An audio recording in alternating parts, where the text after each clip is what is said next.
Well, warm welcome to today's talk. It's Friday the 5th of November. Now we want to do an update on Africa today. Is the situation actually quite good as the official data would be indicating, or is it just that the official data is a complete waste of time? Now, I think it's a bit of both, but I think basically this video is basically fairly good news. Now, 2016, the population of Africa was 1.2 billion, just over 1.2 billion. Now, there's not an accurate figure for this year, actually, but it's probably 1.4 billion or slightly more. So we're dealing with an awful lot of people in Africa. What is going on there with the pandemic? We know there's a lot of health problems anyway, but particularly what's going on with the pandemic. Well, let's go to Our World in Data to start off this analysis. So here we have new daily confirmed COVID-19 cases. Now, I've put the United Kingdom here, where cases thankfully are going down somewhat, which is good. Likewise, the United States, been going down for a while and levelling off. And then I've kind of put a basket of African countries under here. But we see by comparison, there's essentially no cases hardly at all in these countries. So United States there. Then this huge gap all the way down, and there we've got Tunisia, South Africa. That's the Africa average down there. Zimbabwe, Kenya, Tonga, Uganda, Zambia. So what is going on here? Has the pandemic passed these countries by, or is it simply underreporting? Let's carry on with this analysis. Share of the population fully vaccinated against COVID-19. Well, if the numbers are very low in a lot of sub-Saharan Africa, particularly in Africa there as an average, it's not because of a thorough, comprehensive vaccination campaign. So here we have the vaccination figures. These are people fully vaccinated. So the United Kingdom, that's the proportion fully vaccinated there, which is well over 60%, over 70% in fact, I think now. United States, quite a bit lower, sobering thought. Tunisia, Tonga there. Then most of sub-Saharan Africa especially, a few countries here. South Africa starting to pick up, but still way lower. Then Zimbabwe, Africa average, Kenya, Zimbabwe and Uganda. So those vaccination figures we believe are pretty accurate actually. So if things are better in Africa, it's not because of good vaccinations and that we've been generous and shared our vaccine doses, to be quite honest. New daily confirmed COVID-19 deaths per million, and again United States, good to see the death rates going down but still fairly high in the States. Then the United Kingdom, and we can see the overall numbers there, but these are basically for comparators. And again, we see that the African countries way lower. Tunisia, South Africa, Africa as our average, Zimbabwe, Kenya, Uganda, Zambia, Tonga, very low death rates. So again, is this accurate? Now, we did look just a couple of days ago when we compared the amount of deaths that were actually officially registered. In Europe, it's at least 98% of deaths were officially registered. In Africa, it's only about 10%. So is it that this is just underreporting? We don't actually think so, but let's carry on. This actually looks like fairly good news for Africa. Now, this is the R value here, this reproductive index value. Now, this line here is 1. So anything above this, we have exponential growth. Anything below that, we actually have an exponential decay, is the way that works. So there's the 1 line there, and the United States, as we see, probably just a little bit over the 1 line there. That's the 1 line. Now it could well be slightly below. So round about 1 for the United States. Uganda, well, it's higher than the United Kingdom there, but then when we look at these other countries, Zambia, Tunisia, Kenya, Zimbabwe, South Africa, these are all low growth rates, but we have to remember that this is on top of fairly high figures for the United Kingdom, but remarkably low figures for all of these other countries. So again, officially on this official data, it doesn't look like the growth rates are very high, which is again is absolutely brilliant news. Now, variant-wise, not too much data really. This is from Our World in Data. South Africa, 100%. As our old enemy now, the Delta variant, UK and the United States. So Delta variant everywhere. Now, while Our World in Data doesn't give detailed data on the variants in other parts of Africa, we do believe that it is Delta variant everywhere now. This is now a Delta variant pandemic. Then just finally in these slides, how far have we got to go? Well, if we're going to carry on the vaccination programme, this is where we are at. So share of people vaccinated against COVID-19 as of the 4th of November, as of yesterday. And this is alternative definitions of a full vaccination. So this is people having been infected with SARS coronavirus 2 and having... So these are people that have had infections plus a vaccine or 2 vaccine doses. Anyway, it's an indication of vaccine levels. So United Arab Emirates, excellent. Very high levels indeed. 97%. Canada doing well, then the United Kingdom, then the United States. This is the world average here. That is the world average. So going down. So I think actually let's clear this. Share of the people. Yeah, so the dark green is fully vaccinated. The light green is share of the people only partly vaccinated. That's correct, right? So going down, this is the world as a whole. So 39% of the population fully vaccinated, or 2 doses of vaccine rather, which we will still count as fully vaccinated. 1 dose of the vaccine, 11%. South Africa, Zimbabwe, Egypt, Kenya. So only a total of, well, you can see the figures there, can't you? Most people have only had 1 vaccine dose, and even that only amounts to 6.8% of the population. Uganda, Ethiopia, Nigeria, Tanzania. So if we are going to carry on with a vaccine protocol for these countries, as they are trying to do, this gives us a real graphic explanation of the amount of work still to do. And realistically, when are these countries going to get that amount of vaccine, and is it necessary? So we have these figures that show Africa looks pretty good, but are the figures questionable? Well, the data I've managed to put together indicates that these figures are probably underreported, but still reasonably accurate. Now, I want to go on to a report from Wefwafwa now, who's been doing some reports on the ground in Uganda. And he seems to be, his empirical observations on the ground.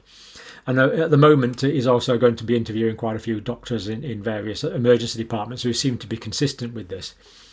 But it seems to be verifying the very low incidence rate in Africa and the very low rate of hospitalisation and the very low rate of deaths in Africa. Now, of course, Uganda's only one part of Africa, but we're using this as a representative sample. But the data we're getting does seem to indicate that the pandemic has largely abated in Africa. Now, this is just wonderful news.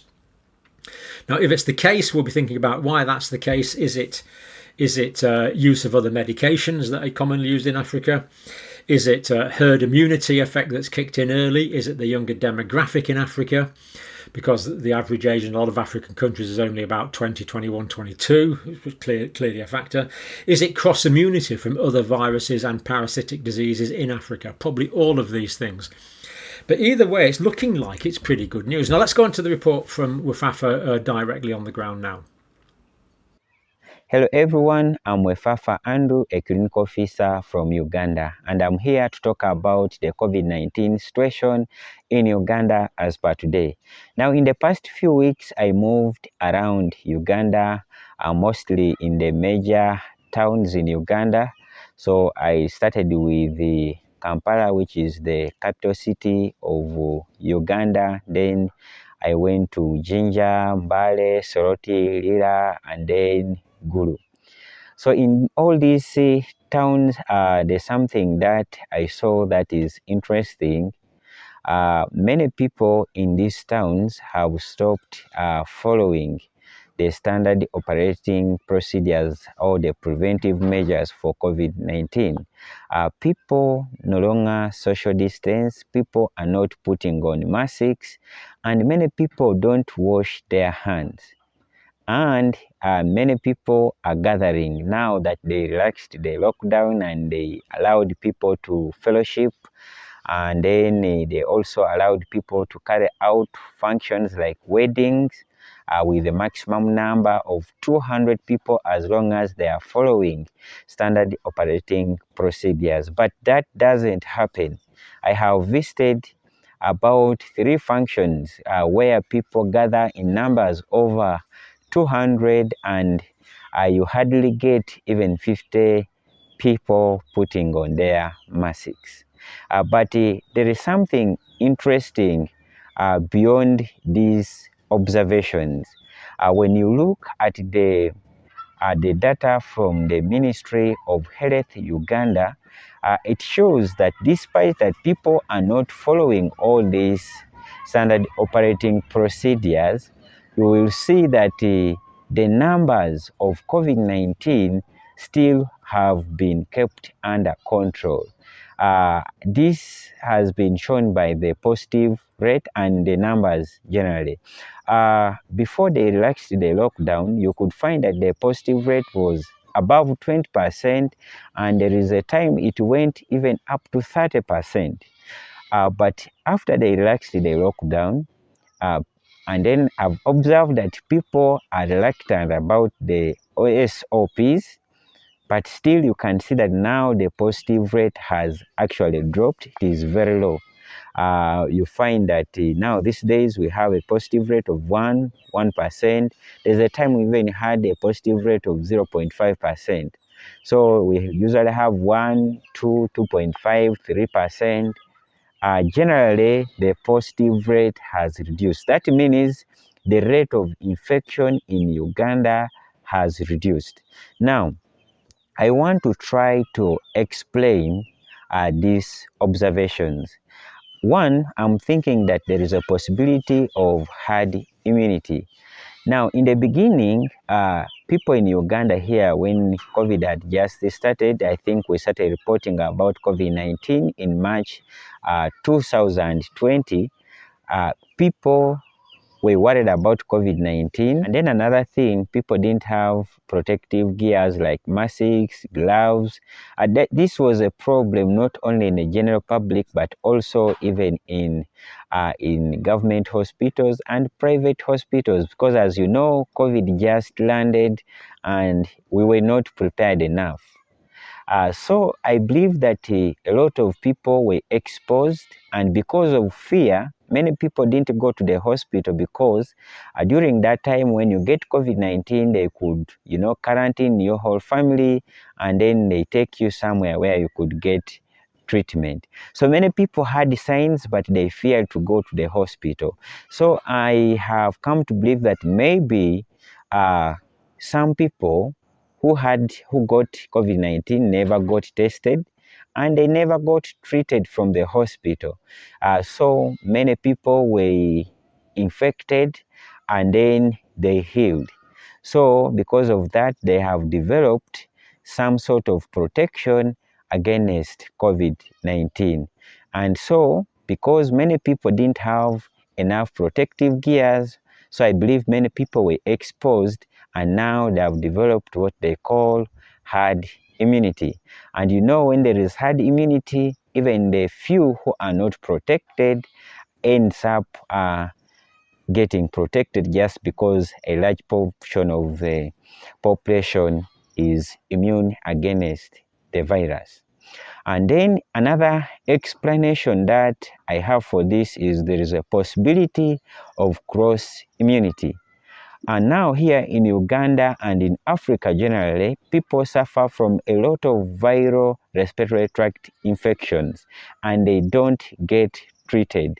And most of them just heal on their own. One, because most of them don't have money, so you suffer and then you get healed. The body takes over. So probably there is a possibility that protection from other viral infections could be helping in this state. Then another thing, there may be a possibility of vaccines helping, though the vaccination rates are still very low, but it could be that it has also helped. As you know, Uganda has a population of about 40 million people, but as I talk, about 3 million doses of vaccines have been administered. So there's a possibility that the vaccines have also started helping, but that number is still very low, because we target to vaccinate around 22 million people in Uganda, but only about 3 million doses have been administered. So that doesn't mean that 3 million people have been vaccinated. Those are doses. That means it is catering for those who have received the first dose, and then those ones who have received both the doses. So that is my explanation. Now, let me conclude. So basing on my explanation and basing on the observations that I've made, Uganda is most likely to overcome COVID-19 in the nearby future should the herd immunity increase. This can be through the COVID-19 vaccination or... Well, thanks very much for that report, Wefwafwa. It's really quite encouraging. I mean, the thing I was really encouraged about by what Wefwafwa said there was the low positivity rate. That's remarkably encouraging. So it's looking like, at least in Uganda, and Wefwafwa has recently been travelling around a lot of Uganda for work, that things are looking very good. Now, he is going to do more research on the rest of Africa, but the story there is so far so good. It's looking promising that the pandemic has largely abated in Africa, which is just remarkably good news, because we've been really worried about the pandemic causing severe problems in Africa on top of everything else. But as of now, as of November, it's actually looking fairly promising. Now, this last video clip that Wefwafwa sent is just the normal sort of market scene. A bit boring, but strangely fascinating in a strange sort of way. He put this on just to show that everything's kind of back to normal, that people aren't wearing masks, they're just congregating as normal. We'll play a few minutes of it. Thank you for watching this video.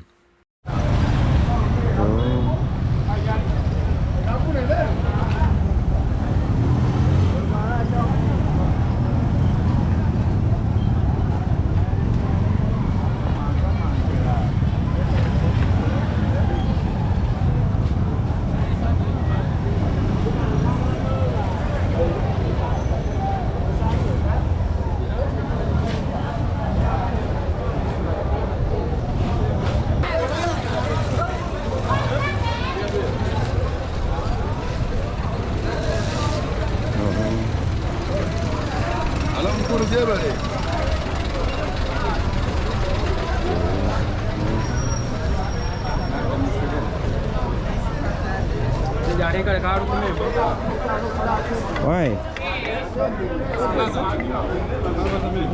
I didn't know that.